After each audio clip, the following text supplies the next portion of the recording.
The Dishes, Chapter 16.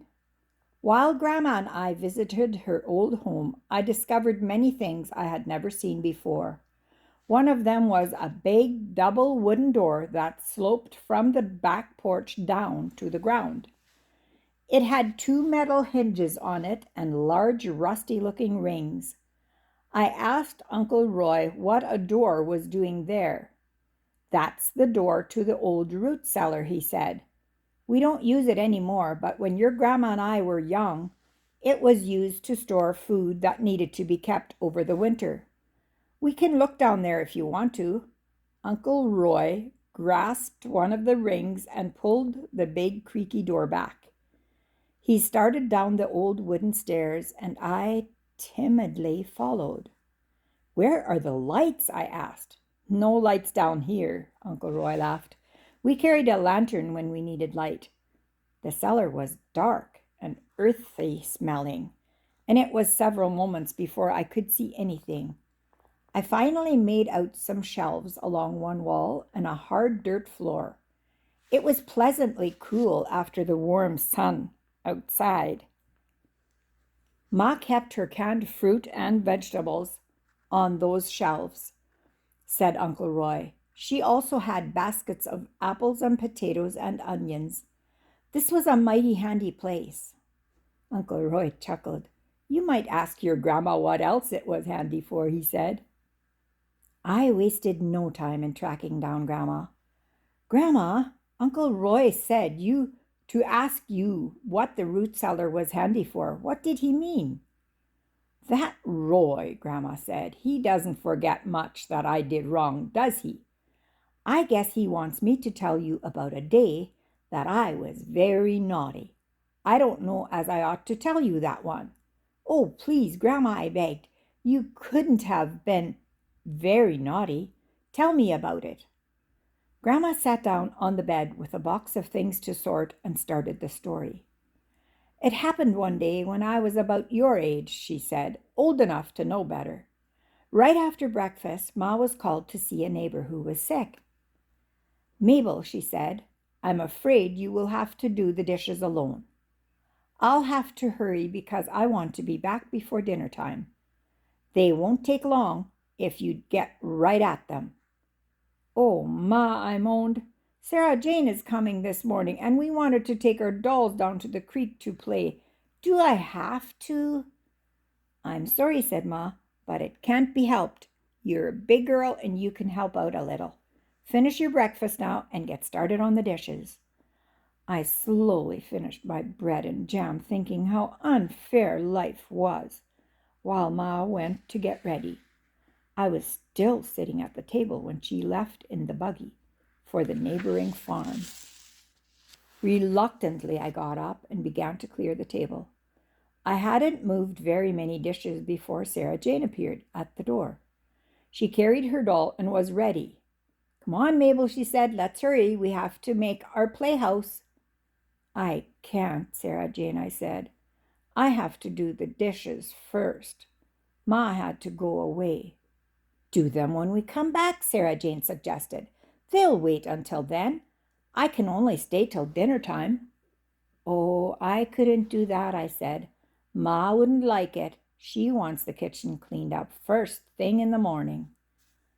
Sarah Jane came in and stood by the table. "These will take you all morning," she said. "Couldn't you pile them in a pan and put them out of sight until we come back?" "Well," I said doubtfully, "where would I put them? The oven is too hot, and I can't put them in the cupboard with the clean dishes." We thought a moment. Then Sarah Jane had an idea. "How about the root cellar?" she said. "No one would see them there. And we could get back in time for you to do them before your ma gets home." That seemed like a reasonable idea. Quickly, I stacked the dishes in a big pan, wiped off the table, and started for the root cellar. It took both of us to get the big door open, but finally, after much pulling, it swung back. I ran down the steps and put the pan on the shelf. We closed the door, and I hurried to get Emily. Sarah Jane and I played all morning under a tree by the creek. The thought of those dishes never entered my mind again. At noon, Sarah Jane had to leave, so we picked up our things and returned to the house. Ma was back and was busy getting dinner. "Ring the dinner bell, Mabel," she said to me.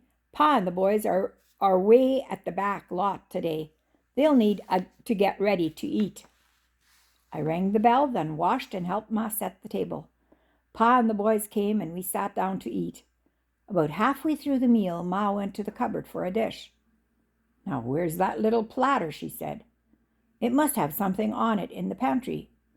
I stopped with the fork halfway to my mouth. The dishes. I had forgotten the dishes in the root cellar. What was I to do? Now that Ma was back, how could I get them washed? I suddenly had no appetite. "What's the matter, Mabel?" Ma said. "Are you sick? You've hardly touched your dinner." "No, I'm not sick," I said. "I'm not very hungry, that's all."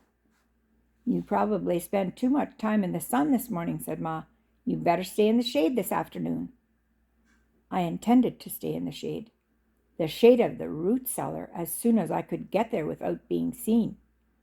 Perhaps while Ma was in another part of the house, I could do those dishes. I hadn't counted on the fact, however, that I couldn't open the cellar door by myself. Now, what could I do? No use to ask the boys or Pa to help. They would need to know why, and I would be in for it. All afternoon I mopped around the porch, wishing the cellar door would open and swallow me up.